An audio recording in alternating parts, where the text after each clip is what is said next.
పుట్టింది చెరసాల్లో, పుట్టిందో తల్లిక, పెంచిందో తల్లె, పుట్టిందో తండ్రిక, పెంచింది ఇంకో తండ్రి. అందులో పెంచిన తండ్రికేమో వీడు తన బిడ్డ కాదని తెలుసా, ఆ తల్లికేమో తెలియదా? ఏమి జీవితాలు? అవునడానికి లేదు, కాదనడానికి లేదు.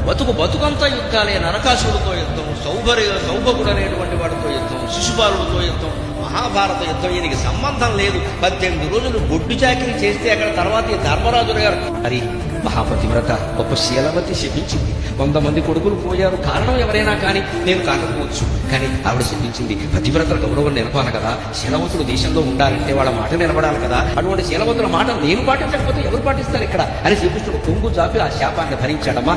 ఇంతకాలం 18 రోజులు భయంకరమైన చక్రాలు, గదలు, ఆయుధాలు అన్ని తట్టుకున్నవాడు అక్కడ ఊరికే విలాసంగా ఇలా బొట్ట వేలు పట్టుకుని ఎలా అన్నట్టు వైరాబ్బాయిని సూచన వాడి సిగ్నల్ అక్కడ నెట్వర్క్ లాగింది. ఓ బాణం పడింది. ఇంతకాలం యుద్ధానికి తట్టుకున్నవాడు ఈ బొట్టన వేలు మీద పడుకున్న బాణానికి వెళ్ళిపోవాలా? తెలుసు. వాలివత ఫలం అనుభవించక తప్ప. తల్లి తండ్రి బతుకుండగా శ్రీకృష్ణుడు చనిపోయాడమ్మా. ఎంత దుఃఖాన్ని ఆ తల్లిదండ్రులు అనుభవించు.